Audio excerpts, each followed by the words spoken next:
마스트 MOT를 관리하고 있는 병원을 제대로 본 적이 없습니다. 사실은 고객은 검색 단계에서 어느 피부과를 가야 될 것인가, 어느 치과를 가야 될 것인가, 어느 의료원이나 어느 요양병원을 가야 될 것인가를 선택해 버린다는 사실을 잊지 마시기 바랍니다.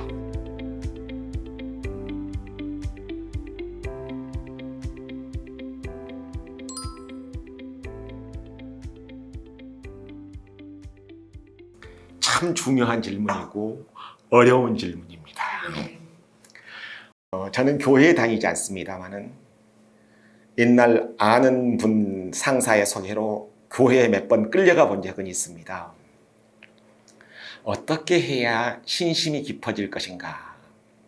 신심이 깊어진 방법을 따져서 책을 하고 목사님 성경을 듣게 하고 하는 것으로 해서 신심은 하루아침에 깊어지지가 않습니다. 수없이 교회에 가야 되고, 그 다음에 성경을 읽어야 되고, 성경 공부를 해야 되고, 찬송가를 들어야 되고, 신방을 다니기도 해야 되고, 서비스 문화나 서비스 마인드로 해서 직원의 생각을 고치는 방법이 교회에 다니는 것으로 해서 하루아침에 신심이 높아지는 것이 아닌 것처럼 뿌리 깊은 체화가 돼야 된다. 우리가 서비스 마인드를 그렇게 강조하는 이유 중에 하나가 역설적으로 서비스 마인드가 쉽게 되지 않기 때문에 그렇습니다. 그래서 직원들의 교육은 끊임없이 이루어져야 되고요. 그 다음에 아까 제가 잠깐 설명한 것처럼 끊임없이 리더라는 분이, 경영진들이라는 분이 환자 중심이냐, 이 제도가 무엇이 더 편리해졌느냐, 우리 돈을 버는 것도 좋겠지만 환자들의 관점에서 설계된 것이냐고 끊임없이 질문을 통해서 물어야 되고요. 그렇게 해서 하루아침에 되는 것은 아닙니다. 단, 방법이 없는 것은 아니죠. 두 번째로, 나는 병원에서 환자 중심 평가가 되고 있는 것은 참으로 좋은 방법입니다만은 환자 중심의 평가가 정말로 환자들이 만족도를 체감하는데 결정적으로 도움이 됐느냐 하고 예, 아니요로 묻게 되면 저는 아니요에다 걸겠습니다. 사실 환자 중심 평가에서 만족도가 높아진다 치더라도 환자들이 그 만족도를 체감하는 것은 쉽지가 않습니다. 어떻게 되게 되면 어느 병원에서는 매년 환자 만족도를 목표를 정해서 높게 책정하더라고요. 저는 환자 만족도가 매출액처럼 환자 수처럼 그렇게 매년 5% 10%씩 증가하는 개념으로 환자 만족도는 평가될 수가 없습니다. 더 독하게 말하자면 환자 만족도는 매년 떨어지는 것이 맞습니다. 고객들의 기대가 높아지거든요. 그렇다면 아까 리더나 경영진들이 제대로 어떻게 질문하고 평가하고 관점을 갖고 있느냐 하는 것도 중요하고요. 두 번째로는 환자 만족도 평가와 더불어서 병원의 직원들을 평가하게 되는 성과지표, 인사고과, 인센티브를 나눠주는 것, 상을 주는 것이 관점에 대한 흔히 Key Performance Indicator, KPI라고 그러지요. 큰 병원들은 KPI가 있을 겁니다. 그 KPI가 제대로 고객지향적인 지표로 평가되고 있는 것이냐. 병원에도 이렇게 돼 있을 겁니다. 우리 병원 직원들이 전화를 해봤습니까? 그렇게 됐었을 때 거기에 병원 직원들의 전화 소신에 관련해서 3번 이내에 벨이 울려서 받느냐 이내에, 그 다음에 가끔 너댓 번 울리고 다음에는 늦게 받아 죄송합니다, 늦어서 죄송합니다, 오래 됐습니다 합니다. 저는 왜 이런 것들을 이렇게 자주 평가하는가 봤었더니요, 사실은 가장 평가하기가 쉽습니다. 전화벨이 몇 번 울린 것이 금방 알거든요. 그런데 저는 아직도 그런 데가 있나 모르겠습니다만은 심지어는 주민센터나 경찰서에서조차도 전화벨이 오래 울리는 것을 오래 울리게 하면 안 되겠지만은 그 서비스가 불충분해서 그렇게 강조를 해야 될 정도로 아직도 평가 지표에 살아남아 있는 것이 참 신기합니다. 저는 내가 은행장이라든지 내가 백화점이라든지 내가 병원 원장이라면 그 지표는 이미 폐기됐을 겁니다. 중요하지 않다고 하는 것이 아니라 이미 우리 직원들의 몸에 붙었거든요. 아니요, 이 부분은 필요합니다.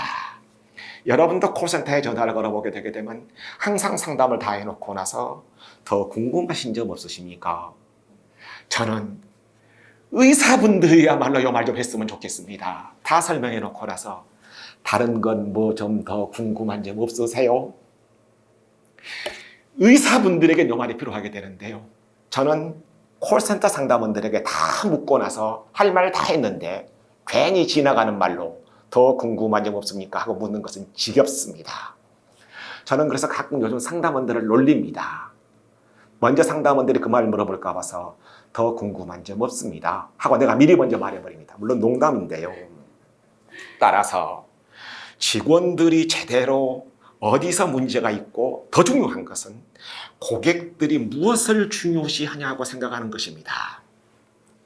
여기서 우리 직원들은 교육받은 대로 하지는 않습니다.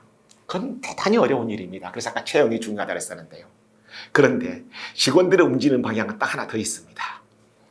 어떻게 회사에서 나를 승진시켜주고 어떻게 우리 원장님이 나를 칭찬해주고 어떻게 나한테 인센티브를 주고 어떻게 여러 사람 앞에 나를 칭찬해주는지는 귀신같이 압니다.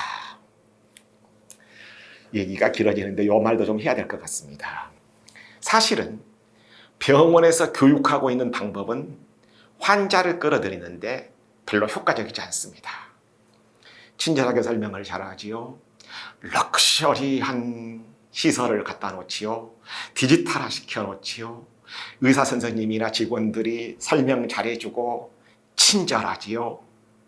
그런데요, 이건 환자가 병원을 내원했을 때의 문제입니다. 여러분들이 사실은 음식점에서 쿠팡이나 쿠팡이처나 배민에서 음식 배달하게 됐었을 때요, 여러분들이 먹어본 집은 거의 다 없을 겁니다. 우리들은 쇼핑몰이나 백화점이나 음식을 배달하게 됐었을 때요, 당연히 평점부터 봅니다. 리뷰부터 봅니다.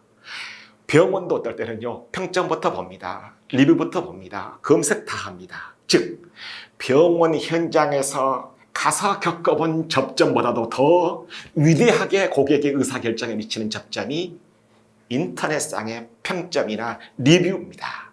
그래서 이것을 뭐라 하느냐, 당신이 알고 있던 MOT가 아니라 검색창에서 이미 의사결정을 다 해버립니다. 그래서 이것을 제로 모멘트 오브 트루스, ZMOT라 합니다. 그렇다면 이렇게 묻더군요. 어떻게 ZMOT에서 리뷰가 좋게 나오고 칭찬하게 만들고 그리고 우리 병원을 선택하게 만들까요? 요건 역설적으로 병원에 온 환자들을 중심으로 해서 제대로 접수하고 제대로 치료하고 제대로 기억에 남는 서비스를 해서 많은 리뷰나 평점을 올려주는 것이 아직 우리 접점을 경험해보지 않는 사람들로 선순환됩니다. ZMOT를 관리하고 있는 병원을 제대로 본 적이 없습니다. 사실은 고객은 검색 단계에서 어느 피부과를 가야 될 것인가, 어느 치과를 가야 될 것인가, 어느 의료원이나 어느 요양병원을 가야 될 것인가를 선택해 버린다는 사실을 잊지 마시기 바랍니다.